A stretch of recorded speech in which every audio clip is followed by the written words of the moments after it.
Heuristics last night. Right? They crushed the Warriors. That was they needed that change. So a few more people coming in. Okay, so what I'm going to do today is tell you what I know about writing science for impact. And you know, all of you have mentors, and mentors all have their own styles. I'm just going to offer you some suggestions, which you can take or leave. Your mentors may agree or disagree. That's okay. But it'll give you some things to think about. And these are things that I've kind of gleaned over the years that I've learned to help me write better. So I want to just use this opportunity to share these ideas with you. So this is not working. Hold on. There we go. So I just want to start with a few credits and disclaimers. So I'm a scientist. I'm not a professional writer, although that we all do writing, right? So that's first. I have a little experience training people. I'm the PI of a T32 training grant. I've had 60, it's incredible, 60 past trainees. And some of them, a lot of them have gone on to do very well, you know, tenured professors, grants, that sort of thing. So to frame this, what this is not about is English as a second language or fixing grammar or spelling or anything like that. It's at a higher level than that. So what I want to do is offer suggestions about how to improve understanding of what you write and impact of what you write. That's the kind of level it's targeted at. And I want to try to convince you that writing, communication, it's a discipline. It's like learning to ride a bicycle. Anybody can do it, right? Now, there are some people who just intuitively they know how to write, and I've seen that. People, no one's ever taught them how to write scientifically. They do it very well, and they've got instincts or intelligence that I don't have. So I had to learn how to do it. And I think a lot of us have to learn how to do it, especially kind of in transition from PhD into fellowship and then into being an assistant professor. So what I want to do is share with you these disciplines, these rules. So, okay, so here's a question.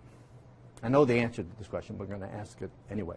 Have you ever read a paragraph in a scientific paper and you didn't understand it the first time you read it?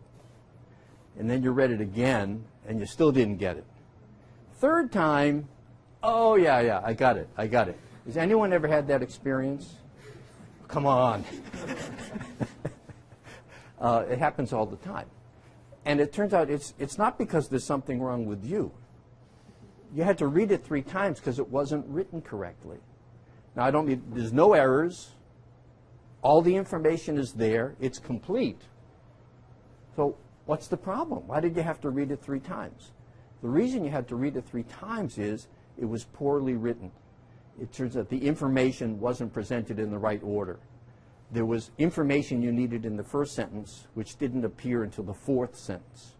So by the time you read it 3 times, you got all those ideas into the head. The next time you read it, you could get it. But if you have to read a paragraph 3 times, it's poorly written. If someone tells you they had to read your paragraph 3 times, you have work to do. Okay, so I just want to start with a few preliminaries just to warm things up. So this is my mentor, Jerry Mead. He used to say this all the time to us: information is not communication. We said, but Jerry, all the information is there, it's complete and it's correct. But that's not communication.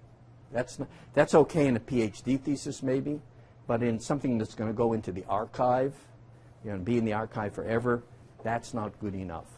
If you want to get a grant, that's not good enough. This is another one I really like. John Updike is a very famous author. He said this, he said, writing is an act of aggression. So what did he mean by that? What he means is when you're writing, now he writes novels, we write science, but when you write, you're trying to get into someone else's head and change how they think about something. That's about as aggressive as you can be. So writing is an act of aggression. If you're sitting to write a paper, your attitude should be, I'm trying to change how the world thinks about this problem. and understand what we're bringing to it. That's an aggressive act. So if you start by being timid, that's a problem, right? But we all are a little timid at the beginning. Okay, another one, Ramon E. Cayal. Anyone ever heard that name? Yeah. So he's a Nobel laureate, and he wrote a book at the turn of the century, not 1999 to 2000, but 1899 to 1900. And he said in the book, one of the things he says, have something to say. You have to have something to say. That sounds trivial, but a lot of young people, they don't want to actually say something new, because if you say something new, you can be criticized. It's better to say our results validate what's come before. That's safe. But he said, no, have something to say. And he goes on to say, the data will defend you.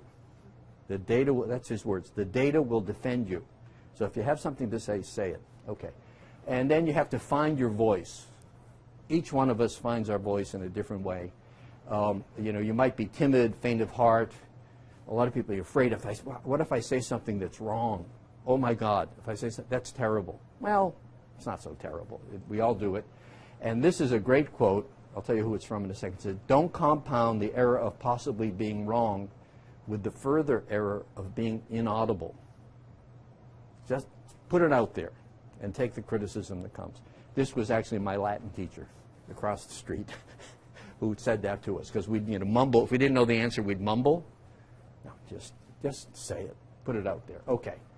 So a few others. Ruth Bader Ginsburg, right? She's now become very famous. She said, Vladimir Nabokov changed the way I read and the way I write. Words could paint pictures. I learned from him. That's important in science, to paint the picture in the reader's mind. And she said, choosing the right word and the right word or order could make an enormous difference in conveying an image or an idea.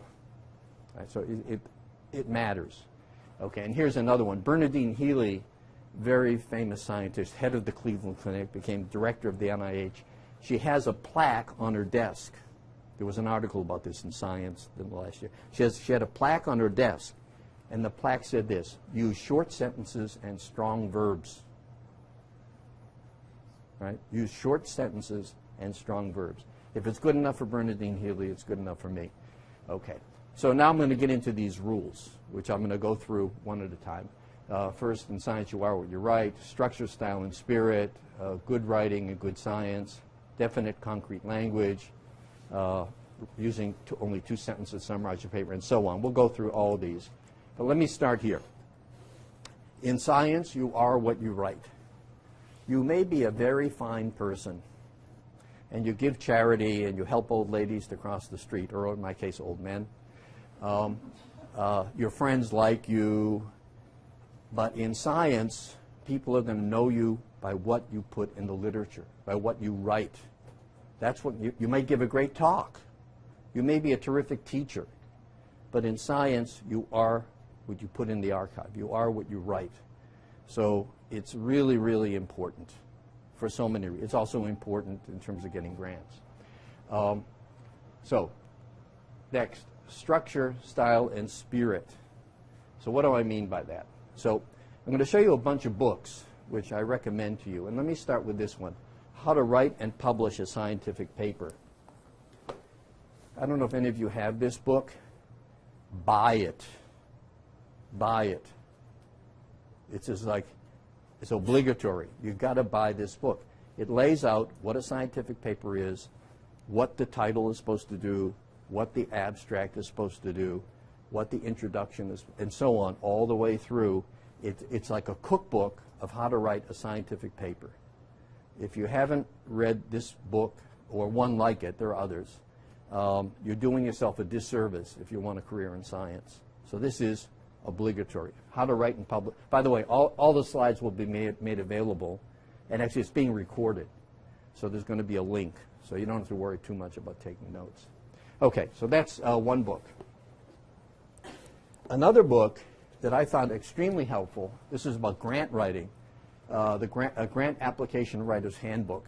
I thought I knew how to write a grant, and then the NIH about, I can't remember how many years ago, 8 years ago, they changed the format, and like everybody was like, they didn't know what the new sections meant, and these people wrote a book about the grant writer's handbook, which is tailored to the NIH format. So it tells you what you're supposed to do in each of the sections. A lot of it is generic and would apply to any grant, but I found this extremely helpful. So that's another one. So that's kind of background. Now, in general, for how to write at all, this is the classic. Strunk and White, Elements of Style. It costs like $2 on Amazon. It takes 2 hours to read it. It's fun. Parts of it are a little boring, but this is the entry point into how to write well. So it's the classic. It's been around for a lot of years. So Strunk and White. Now, this brings me to the next two. Ramon y Cajal, who I already mentioned, and E.O. Wilson. E.O. Wilson is the sociobiologist. The ant, remember on Nova about ants, bees. He does ants. This is the same guy. They wrote 2 books. Here's Ramon y Cajal, Advice to a Young Investigator, and here's E.O. Wilson, Letters to a Young Scientist, and they're very similar, over 100 years apart in terms of when they were written. And they both pose the same question. Are you really smart enough to be a scientist? Right? Did any of you ever worried about that? I did. I still do. And they both pose that question. And they come up with precisely the same answer. Of course, Wilson, I'm sure, knew about Ramon y Cajal, and he was just echoing that. And what Ramon y Cajal says is you don't have to be a genius. In fact, it's an impediment to be a genius. There are geniuses in medicine and science, of course, but it's actually an impediment, and both of them say the same thing. They say, really, the best scientists are people who have slightly above average IQ. These are people who struggled through calculus, struggled through biochemistry. They know what it is to fail, because in science, we fail every day. The experiment didn't work, the hypothesis wasn't supported, the grant got rejected, the paper, right? If you're in science and you can't tolerate failure, you should go into something else, because we fail all the time. And they both say that this constant struggle about dealing with failure is what makes the best scientists. So you don't have to be a genius. In fact, genius works against you. They both say that. And actually, E.O. Wilson goes so far as to say in his book, he says, so what happens to the geniuses? He said, they all go on to become accountants and to join Mensa. That's his little poke at the geniuses. Okay, so that's them. Another book I would recommend, I found this inspiring. It's called The Art of Possibility by Zander and Zander. Zander is the conductor of the Boston Philharmonic Orchestra. This book is about music, but you could change the word music everywhere to science, and it carries over completely. He talks about the passion for science, or passion for music, and he talks about the kind of people he wants in his orchestra. And he has a funny way of putting it. He says he doesn't like the flute player who sits back in his seat and plays. He wants someone who's actually leaning forward. In fact, leaning forward so far that they're only supporting themselves on one buttock. And he calls about one buttock music, because they're so enthusiastic, they're practically jumping out of their chair. He said that's who he wants in his orchestra. Someone might be expert, but if he's just kind of like hitting all the right notes, he doesn't want that person. So I found this a lot of fun to read, very inspiring. Okay, and then finally, this one. This is Steven Pinker. You've all heard of Steven Pinker. If you haven't, like he's supposed to be the brightest light at Harvard University. He was the brightest light at MIT before he moved to Harvard University. So he wrote a book about writing. It's called The Sense of Style. And I found it dense and unhelpful. So I don't know if you'll ever see this video, but that's okay. But it's important, I think, because I'm going to show you a bunch of rules about how to write. He talks about why the rules work in terms of neurocognitive science, what it is about our brain that makes these rules work. So that's what this is about. It's kind of analytical in terms of understanding how the brain works in terms of language. It's not really kind of a how-to book. It's more of a why book. So in that sense, it's really interesting. So if you're looking to learn how to write, this won't help you. If you want to learn why these rules are the way they are, this will help. Okay. And then these are some websites you can look up about different aspects of scientific writing, which I won't talk about. Okay. So number 3, good writing cannot overcome bad science. Right? So, if your data are bad, there's nothing we can do to patch that up. But if you have good science, it really demands, it deserves good writing. It needs to be framed and put out there in the world. It deserves better than not getting the best writing that you can do. Okay. Now, getting into more specific things. Use definite, specific, concrete language. Okay, let me give you an example.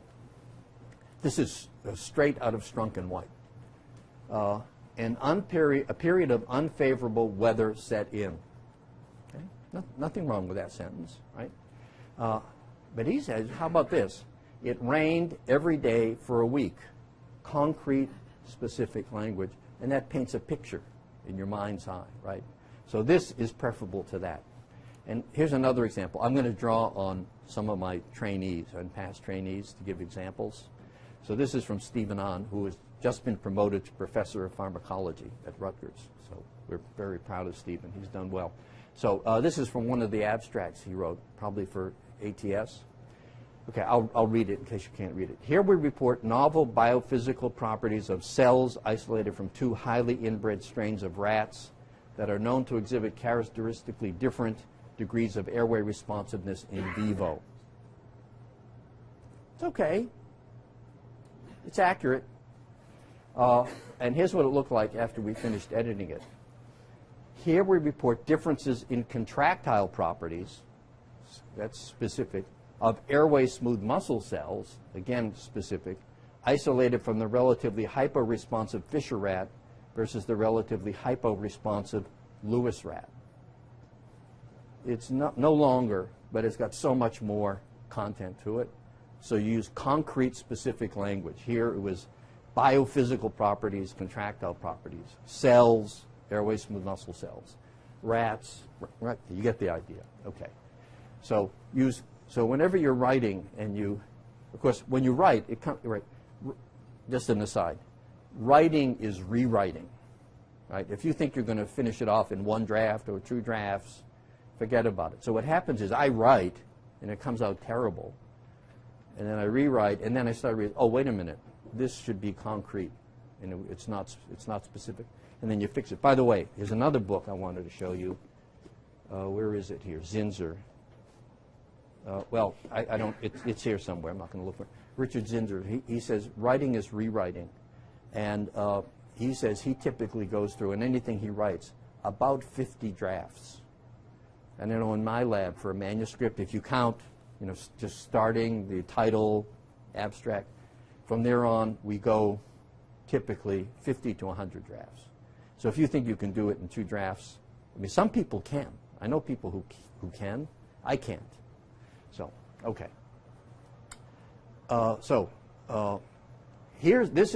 That one was easy. This one is really, really hard, but really, really important to do. I learned this from David Waits, my colleague. I learned this very late in life, too late. I wish I learned it earlier.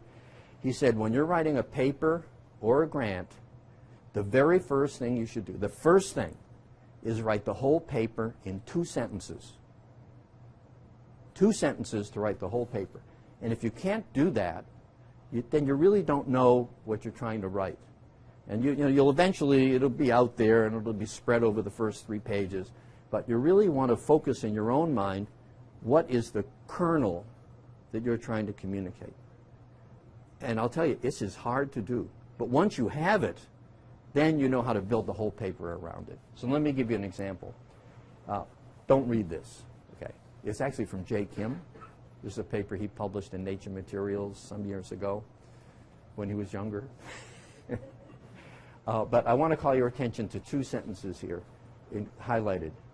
Cellular motions within the advancing cell swarm are thought to be the shadow of hidden physical forces acting in some direct, causal, mechanical fashion.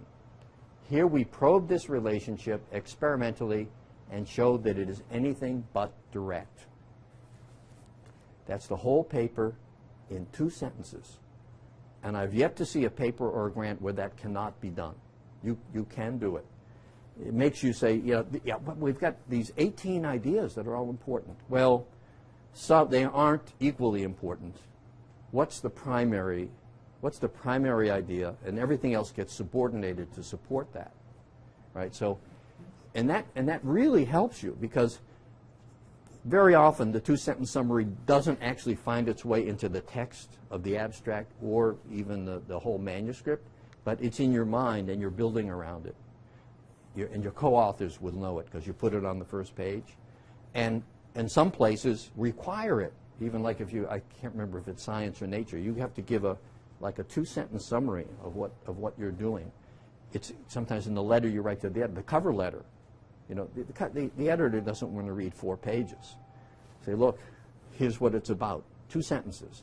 Everyone appreciates that. And the thing is, it's good for you to figure out for yourself what those 2 sentences are. Okay. Back to another simple one. Parallel construction for coordinate ideas. This is like as easy as could be.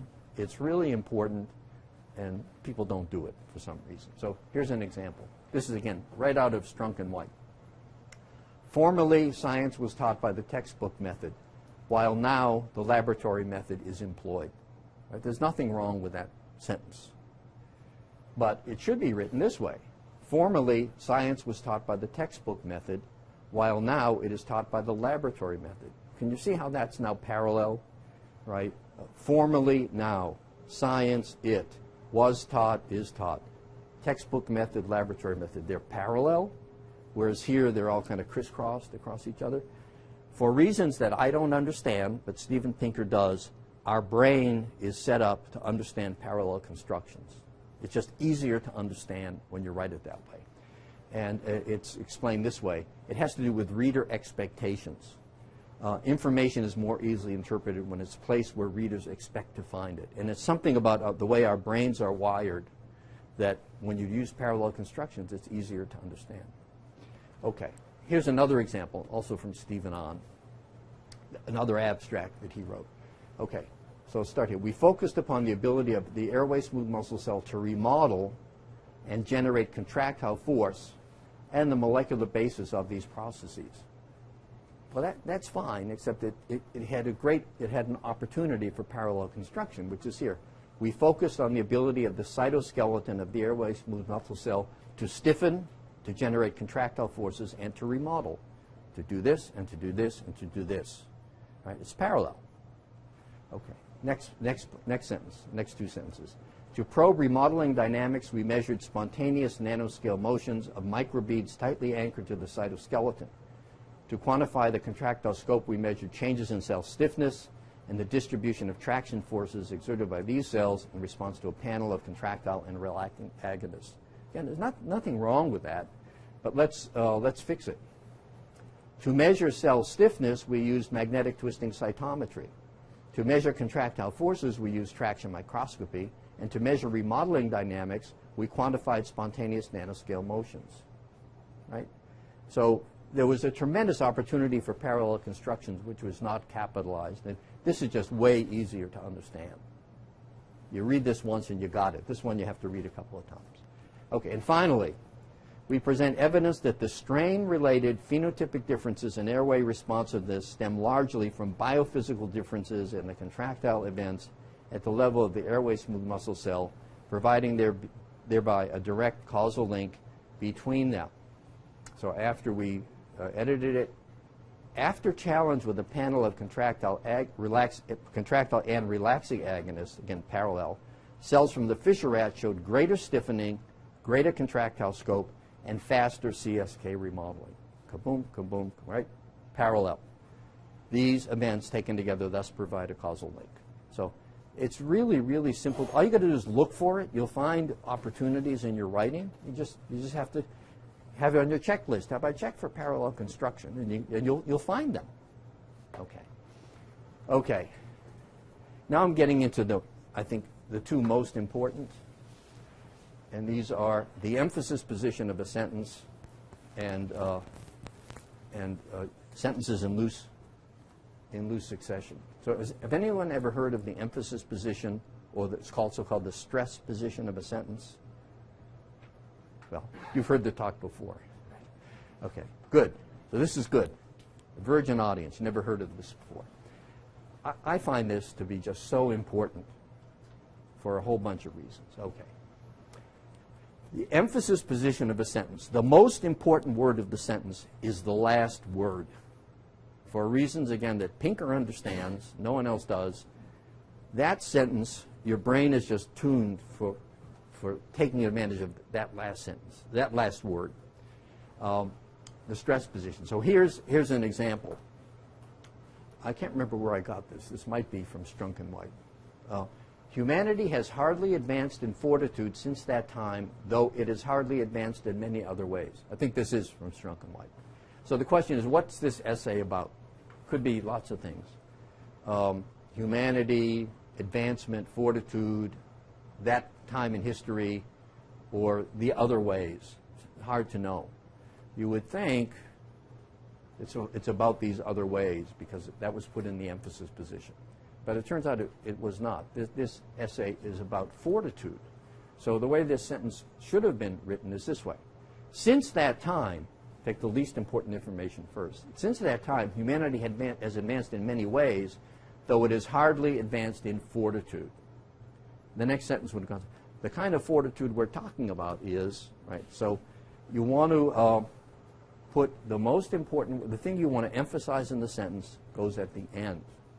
And you'll see why this becomes more important later. And again, it has to do with reader expectations. More information is more easily interpreted when placed where readers expect to find it. And going deeper, beginning with the exciting material and ending with something that's lack of luster leaves the reader disappointed, and it breaks momentum. Okay. And you'll see what I mean by momentum in a second. So here's another example. This was I remember this. This was a paper that appeared in Science. Right? So the writing couldn't have been too bad. But still, I remember when I read this, I got puzzled with the first and second sentences. The emergence of Plasmodium falciparum in Africa within the past 6,000 years as a result of changes of human behavior and mosquito transmission has recently been hypothesized. So, it's about the new hypothesis. It's not about the new hypothesis. Turns out it's about mosquito transmission, which is buried here in the middle of the sentence. What it should have been written as this way. According to a recent hypothesis, pull that first. It's the oldest and old information.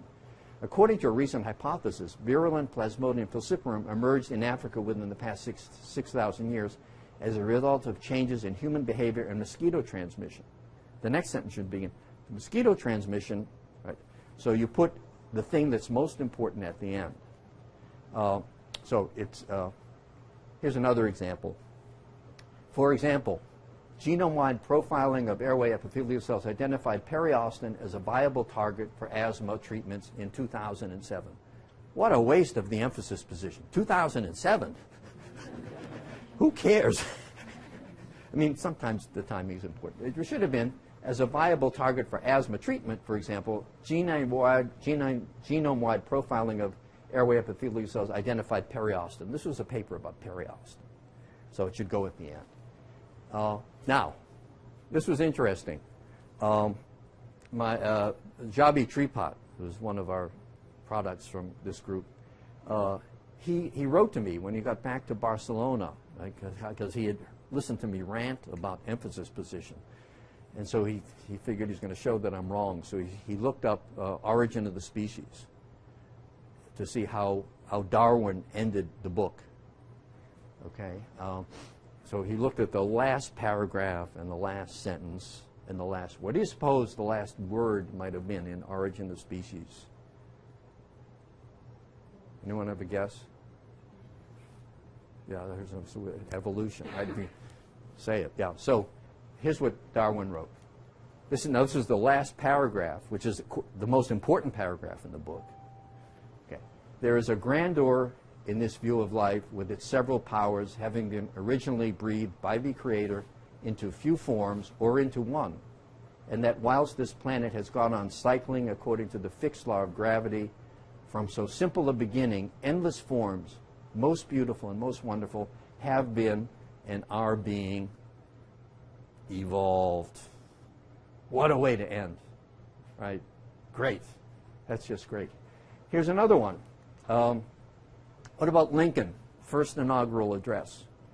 What do you suppose, the Civil War is looming. Not there yet. The Civil War is looming. What do you suppose the last paragraph was about? What do you suppose the last sentence was about? What idea would he have in the very last phrase? Right? He didn't end it by saying, well, I'll see you next week. I'm going to be in Cincinnati. So here's the last paragraph. I am loath to close. We are not enemies, but friends. We must not be enemies. Notice the emphasis positions. Though passion may have strained, it must not break our bonds of affection. Another emphasis position. The mystic cords of memory stretching from every battlefield and patriot grave to every living heart and hearthstone all over this broad land will yet swell with the chorus of union, when again touched as surely they will be by the better angels of our nature. You've all, probably many of you heard, better angels of our nature. This is where it came from. And this is his aspiration of what's going to happen. We're going to be touched by the better angel of our nature, and maybe the war can be averted. So what a way to end. Okay. So that's emphasis position. It turns out emphasis position synergizes with this next one, which is avoiding sentences in loose succession. Instead, use the construct A, B, B, C, C, D. So what does that mean? Okay, let me give you an example. This is another paper, actually it was in Science, but this will demonstrate what I mean. Okay, we demonstrate that the tendons associated with the axial skeleton derive from a heretofore unappreciated fourth component of the somites. Scleriaxis, a BH-LH transcription factor, marks this somatic tendon progenitor population at its inception and is continuously expressed through differentiation into mature tendons. This family of transcription factors. Okay. So it, again, appeared in Science. This is the first sentences of the abstract. But when I read this, okay, the first sentence is fine. We demonstrate that the tendons associated with the axial skeleton derive from heretofore unappreciated fourth component of the semite. Scleriaxis. What's scleriaxis? A BH-LH. What's that? And then you go on and you read it 3 times and you get it, right? But it's because the construction here is not optimal, because we go from idea A about tendons to somites, A, B, but then we introduce a new idea at the beginning of the sentence, C, which hasn't entered before, back to A, and then new idea C, D. So that's the structure, A, B, C, A, C, D, in terms of the flow of ideas. It could have been written this way. We demonstrate that the tendons associated with the axial skeleton derive from the heretofore unappreciated fourth component of the somites. That's the same, unchanged. Now, I want to do A, B, and then B, C. This somatic tendon progenitor, referring back to the end of the last sentence, is marked at its inception by the gene scleriaxis, a BH-LH transcription factor, AB, BC. This family of transcription factors, CD. AB, now the information is right when you need it, it's there. You don't have to go hunt back and forth. Right? So it's really, really simple. Once you get it, and you can just scan through everything you've written, and you find, oh, gee, these sentences are infinitely plastic. Oh, I can just turn the sentence around. And then you can use connecting words as a result, therefore, and so on. But this now flows nicely.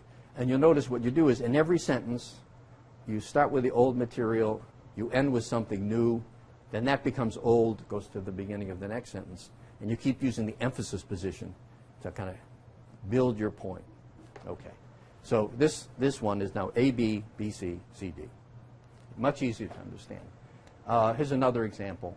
I don't remember. This is probably also Stephen on. Airway smooth muscle cell is the key end effector of acute airway narrowing in asthma. Here we'll report new biophysical properties of the airway smooth muscle cell isolated from the relatively hyperresponsive Fisher rat versus the relatively hyporesponsive Lewis rat. But here you're seeing you're going with A, B, now a new idea, new biophysical properties. So you can fix that. So you take the least important old material and you bring it to the front. In asthma, the key end effector of acute airway narrowing is the airway smooth muscle cell. Here we report novel biophysical properties of the airway smooth muscle cell isolated from. So just turn it around and it fixes it. Let me skip this one in the interest of time. So here's kind of the take-home message on this. For backward linkage and for context forward, place the topic position in the topic position, the front of the sentence, appropriate old information. Place in the stress position the new information you want to emphasize. This provides context for reader before asking the reader to consider something new. And then follow grammatical subject as soon as possible with its verb, and articulate every clause or sentence with its verb. Actually, this comes from this article, Science of Science Writing. So here's an example. Thus, we found that the kinase X was directly associated with phosphorylation of substance Y. Okay. But you could say instead, thus, kinase X phosphorylated substrate Y. This is like I'm using short sentences, strong verbs. It says the same thing. This is much better. Okay. This one I get pushback on, but I'm going to explain it anyway. The uncertainty principle and the idea of truth versus clarity. Okay. And here's the problem. You either in high school or college chemistry or physics, you learned about the Heisenberg uncertainty principle, which says that if you have the position of a particle and its momentum, you can't know both perfectly. If you know one very, very well, you can't know much about the other, and vice versa. So there's a limit. So that's called the Heisenberg uncertainty principle. So position and momentum are bounded. You can't know the position and the momentum. It's impossible. I argue that the same is true in communication. If you have truth and you have clarity, you cannot be infinitely clear and infinitely truthful at the same time. It's not possible. If you're going to be really, really clear, then there's going to be something that's not quite right. And if you're going to try to make everything completely correct and complete, it's not going to be clear. So you have to make a judgment. Okay. And what I do is I advise I communicate away from truth and towards clarity. I try to emphasize clarity.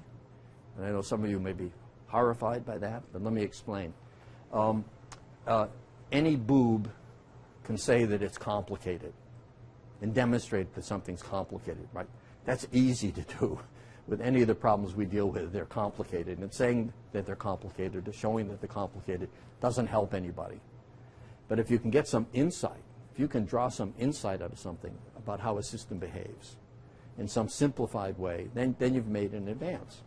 So you can make something understandable. So what you can do is say something that's very, very clear. Of course, you don't want to lie or mislead, but you can use qualifiers. You can say often, sometimes, in certain cases, in the limit of you can always qualify it so it's a true statement, but still you can have that kernel of something that's very, very clear. And I know that I always get pushback on this. So, for example, if I said the sky is brightest at noon, right? If Emil was here, he'd say, well, wait a minute. It depends on latitude, depends on longitude. What if it's cloudy? Right? And that's right. But you can say, usually the sky is brightest at noon, and you're okay. So I think you want to strive for, if you really have found something new, you really want to boil it down to something that's really simple. And you can say, in the limit, when this is small, we put all the qualifiers there. In general, we find that, and then have a really, really simple statement of what you found. Okay. So that brings me to the next to the last one. There's one more. What I found useful when I was aspiring is I stumbled on some papers that I really, really liked.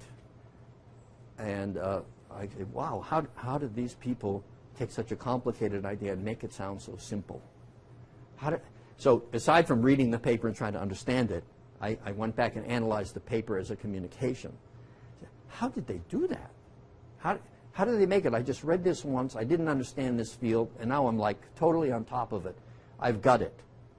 How did they do that? And so I started reading papers to analyze how they actually had written them. And I found a couple of styles I like. One was Jerry Mead, another was Ted Wilson, who you people don't know. And I started to extract kind of their algorithms for how they were writing. And I said, oh, well, I'm going to emulate this. And I took one of Jerry Mead's papers. And I said, okay, in this paragraph he did this, and well, I can do the same thing in my problem. And just went through and just copied. I didn't plagiarize, but I copied the structure and the style and tried to make it my own. Okay, so you can do the same thing. If you have some paper you really, really admire, read it. How did they do that? Right? Okay, so here's putting it all together. Now I'm going to pick on Jen. This is something that's in development in our group, but it's a really wonderful example. So this is the beginning paragraph of the discussion. Right? So the results are finished. The introduction has happened. This is the beginning of the discussion, where the take-home message for the reader. Okay. To understand the striking transition from stationary to migratory cells of epithelial origin, whether it be during development, wound repair, or cancer metastasis, the primary mechanism invoked by the literature has been the EMT or the partial EMT. Okay, that's good. However, our data indicate unequivocally that in well-differentiated human airway smooth muscle epithelium during emergent collective migration evidenced by locally aligned packs of elongated cells, the cells retain fully intact junctions and apical basal polarity and do not exhibit mesenchymal markers. Okay. That's good. That's good. It's really good. Okay. But it can be even better. Okay. So let's fix that. So this is an open book test, right? So here are the rules. Concrete specific language, parallel construction, short sentences and strong verbs, emphasis position, A, B, B, C, sentence structure. So let's just take those algorithms and run this through that filter. Okay. So here, during development, wound healing, and cancer metastasis, cells of epithelial origin transition from sedentary to migratory behavior. Okay. So I pulled what I thought was the least important background material forward and put migration into the emphasis position. Short sentence. And I tried to use a strong verb, transition. Now, AB, so A, B, cells of epithelial origin A to migratory behavior. BC. To understand this striking transition, the literature often invokes EMT or partial EMT. Okay, invokes is another strong word.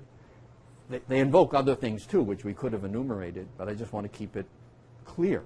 So that's why I use the word often. I don't want to put in all the other cases because that will take away. Okay. Here, by contrast, we establish a migratory behavior in which EMT, partial EMT, does not pertain. Again, another strong verb. So A, B, B, C, C, D. Okay. Now, you might notice that these two sentences together are a two-sentence summary of the whole paper. To understand the striking transition, that is between sedentary and migratory, literature invokes this, here we show that. So that's the two-sentence summary. Okay. Now, I want to embellish a little bit. What you could do, and then in the next paragraph, or even part of this paragraph, you could go on to say, because there's a lot of other detail here that I haven't dealt with yet. During partial EMT and partial EMT, cells tend to lose apical basal polarity gain front-to-back polarity, lose epithelial character, and gain mesenchymal character. Notice the parallel construction. Thereby, each cell frees itself from the tethers that bind it to surrounding cells and assumes a migratory phenotype, trying to paint a physical picture into the mind of the reader. That's going back to Ruth Bader Ginsburg, right? You want to get it's not enough to say things that are right. You really want to develop a physical picture that people can go, oh yeah, I see that. Okay, so that's what I was trying to do here. Now, to embellish a little bit more, what you could do, consider this move, you could take this paragraph and put it here, or this sentence and put it here. You can do that. The two-sentence summary doesn't have to be contiguous with itself. So let's actually try that on for size. So I've done that here. So to understand this striking transition, the literature often invokes EMT or partial EMT. During EMT, again, A, B, B, C, cells tend to da-da-da-da-da. Thereby, each frees itself from its tethers. So actually, that works. Then the next paragraph should use completely parallel construction at the level of the paragraph. Here, by contrast, we establish a migratory behavior in which the partial EMT and partial does not pertain. During unjamming transition, and then cells maintain apical basal polarity, do not gain front to back. And then you have to go one for one, making it totally parallel. Right? So there's degrees of freedom, but it's way more powerful this way and easier to understand. Right? The reader's going to read it once and go, wow, yeah, okay, got it. Okay, so the take-home message, what I learned in my experience is this. Often I get to a point in paper, I don't know what to do next. I'm confused. Right? We're confused all the time. I am. And sometimes I say, well, what do the rules tell me to do? And they can often give you a guidepost and can point the way. They can highlight logical omissions and inconsistencies in your writing, because you'll find, oh, this should have been parallel. Oh, but if I'm going to do it parallel, I left out these other two things that also work in parallel. Right? And they also can give you directions and opportunities. I find this a lot of times. I'll say, oh, well, in this parallel construction, I forgot that. Oh, but that's the most important thing. And then I can pick up on that. So I find it's a way to stimulate my thought process. Okay, so I just want to end with just a few words about how to write a grant. A grant is a slight different form than a manuscript, so let me just say a few words about this. Someone gave me this advice when I was still in my 20s. They said, when someone's reading your paper or your grant, you have to realize they may get tired at any point and stop reading. So you've got to keep them engaged by what you write. It's not okay to say, but on page 27, we said that. Well, they never got to page 27 because they got too bored or confused. Okay, so the key thing about a grant, whether it's an NSF grant or an NIH grant or a foundation grant, is what reviewers are looking for is novelty. Really important. If the first sentence of the review is, this is interesting but not novel, game over. Okay, simplicity. You want the reviewer to be able to understand it, because the reviewer is going to have to go back to the committee and say, the essence of this grant is as follows, and just actually recite your two-sentence summary, which should be compelling, right? So it's got to be simple enough to put it, you have to boil it down to something simple that goes into two sentences, and it needs to be clear. So that's the essence of a grant: novelty, simplicity, and clarity. Okay, so then you need a hypothesis. You don't always need a hypothesis. It can be a question, and there's hypothesis-free science now, so I'm not talking about that. So what is a hypothesis? A hypothesis is the answer. We think the answer is this. You don't know that the answer is this, but that's what you do when you say, we hypothesize that this causes that. Right? So you're starting with, it's a guess of what that's what a hypothesis is. So you're starting with the answer, and ideally you want it to be clear, mechanistic, and testable. Right? If the review comes back and says it's a great idea, but it's not testable, that's not good. If it's clear but it's not mechanistic, that's a ding. But if you can say this is clear, mechanistic, and testable. In fact, I write that into my grants at the bottom of the specific aims page, right under the hypothesis. This hypothesis is clear, mechanistic, and testable. Just say it if you can. Okay. And this is now the most important thing I can tell you. Today, you know, the pay line's around 10% on average across agencies. 10%. What that means is that wonderful grants don't get funded.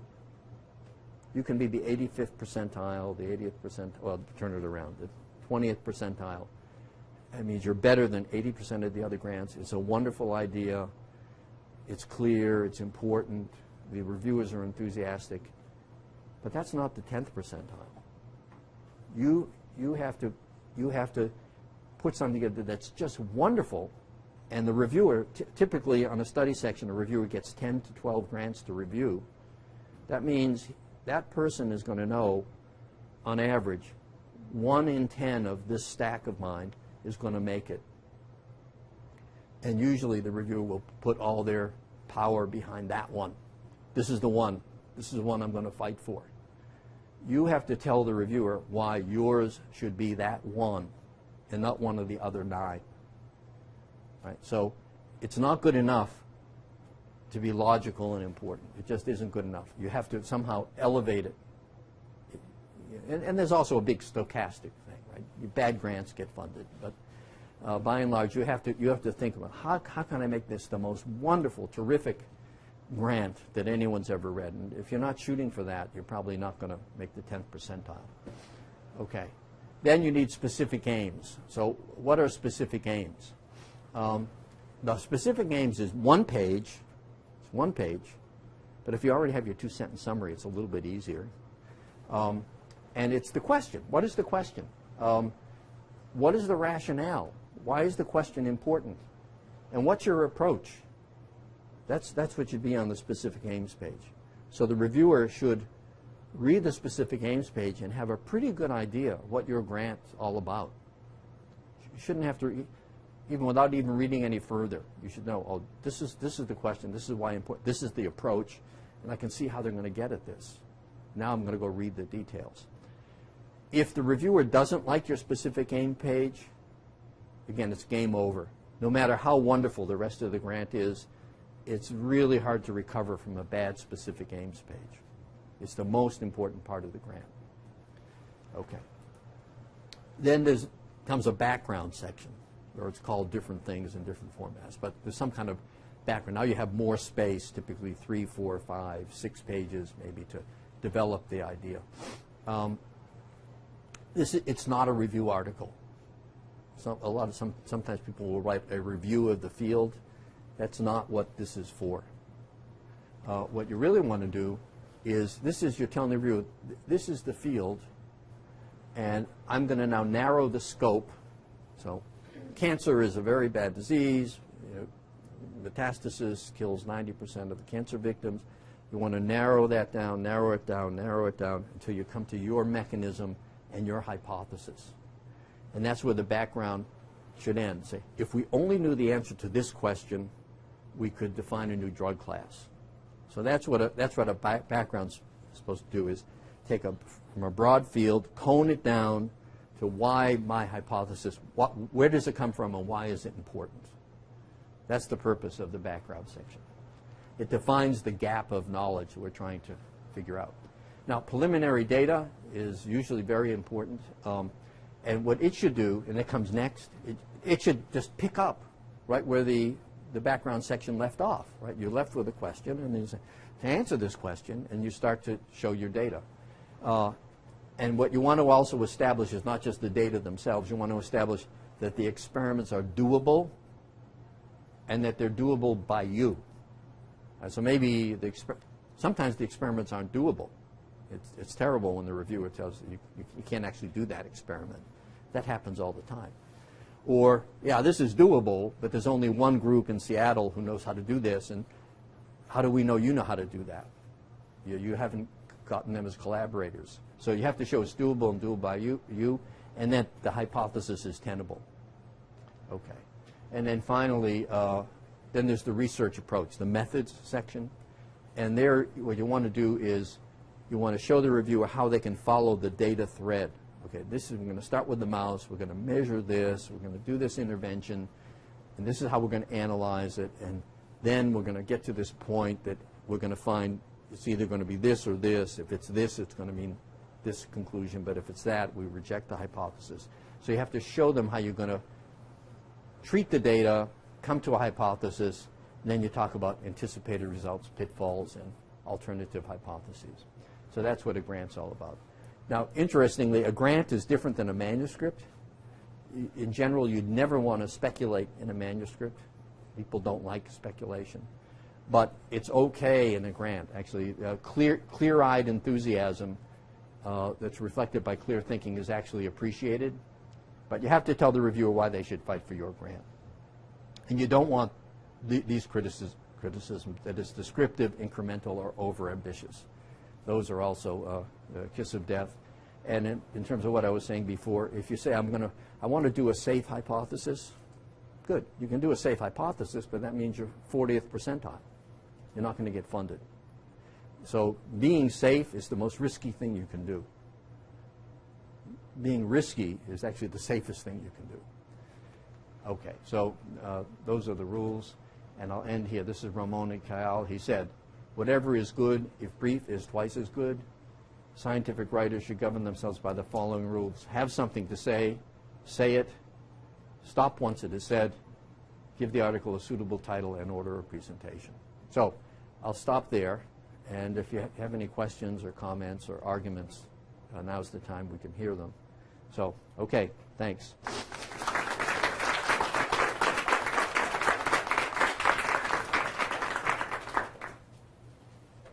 Any thoughts? Yeah. One quick question. Like I heard that we should say one thing, say it again, and repeat it again. Is this a good advice, or it becomes redundant? Well, you can read things that are redundant, but generally you do in a paper you do say things multiple times. It'll be implied in the title. It could be explicit in the abstract. It can be somewhere in the introduction. Then in the discussion, it comes back again. So it's kind of a judgment of when too much repetition is too much. Whereas sometimes you have to remind the reader what you're trying to do or what the question is. And there's ways to do it, and it's a judgment. And what you have to do is 10 eyes are better than 2. So give it to colleagues and so on. And sometimes I get criticism from people, and I go, yeah, I see that. I'm going to fix it. Sometimes I give it to someone, and they give me a criticism, and I don't agree. And then I give it to someone else, and I get the same criticism. When you hear it in stereo, you better pay. If someone says this is redundant, and you hear that twice, it's redundant. Is this applicable to grants writing too? Oh yeah, all the time, yeah. Because in every section, to test this hypothesis that so you can, but it's a judgment is how much is too much and how much is not enough. So it depends. Yeah. I wonder if you can the simplicity to the right succession of information, the use of active tense versus passive is kind of the answer there. Yeah, well, in general, active is preferable to passive, but sometimes even to get something in the emphasis position, you have to switch to passive. So again, it's a judgment. Every rule is meant to be broken, right? And it's totally okay to break all these rules. Just you should know it when you're doing it and say, well, yeah, I realize, but this is the other thing is more important. So yeah, all these rules are broken all the time by me on purpose. But sometimes when if it could be this way or that way, you might as well make them comply. Yeah, absolutely. Yeah. I was wondering, when you have a list of results, how can we start presenting those results from the most important to the least important, or vice versa? That's a good question. I think it depends. Sometimes what can help is even to put at the beginning of a results section is to put a roadmap. Say, in the results section, we first establish the preliminary findings about this, and this. then we'll go on to that, and we'll conclude with the central part. Or other times, you can do it the other way around. Start with the fireworks, and then kind of show how they're supported. It can be either way, but usually having a framework at the beginning so the reader will know what's coming will be helpful. Otherwise, it can be, tedious. You can say, well, where is this going? How long? So it's good to show road signs so that the reader can understand where they're at any given moment. Yeah. Information, we say lots of some speech says important information needs to be the first sentence or first words in one sentence or one paragraph. But today you said you emphasize the end. Mm-hmm. So when we hear a speech, the first sentence we need to easy to remember or the last sentence. Yeah. So the question is, often you say you want to put the most important thing early, first, but that seems to contradict the idea of using the emphasis position. There's ways to have your cake and eat it too. You can use foreshadowing. You can start by saying, here we reveal a new mechanism that inhibits cancer cell migration. Then go back, and then you can give the fireworks at the end of the paragraph. But you can call attention to it with the important thing first, or you can't. Like I said, you don't have to do it this way. You could, if you have a new discovery. We report here the cure for cancer. That would be a good first sentence. But then you want to maybe end the paragraph with something that you also want to emphasize. Here we show that the mechanism is by inhibition of something that's maybe not as important, but still something you want to emphasize. The emphasis position is going to have emphasis, so you'd have to decide what you want to put there. So yeah, you can start with the most important thing. It kind of depends. Kind of depends how you go about it. So yeah, I would not say never start with the important material. I wouldn't say that at all. Just be aware of what the emphasis position is, and even in that first sentence, think about the emphasis position in the sentence,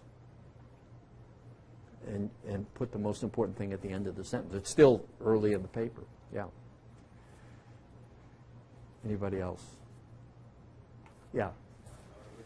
Can you use some sort of cliffhanger in scientific ways to move a person from one paragraph to another? Is there any such? Yeah. I mean, Vera, we do that sometimes. Like at the end of you have you come to some intermediate conclusion, which is in the emphasis position, and you say, but this raises the further question of something. Right, and so that kind of then leads into the next paragraph, a transition into the next paragraph. In general, though, writing a scientific paper as a mystery novel is not a good idea, where it all gets revealed at the very, very end. No. Right, you spill your beans in the abstract, and hopefully even in the title. Right, so it's you don't want to write a mystery novel. Yeah.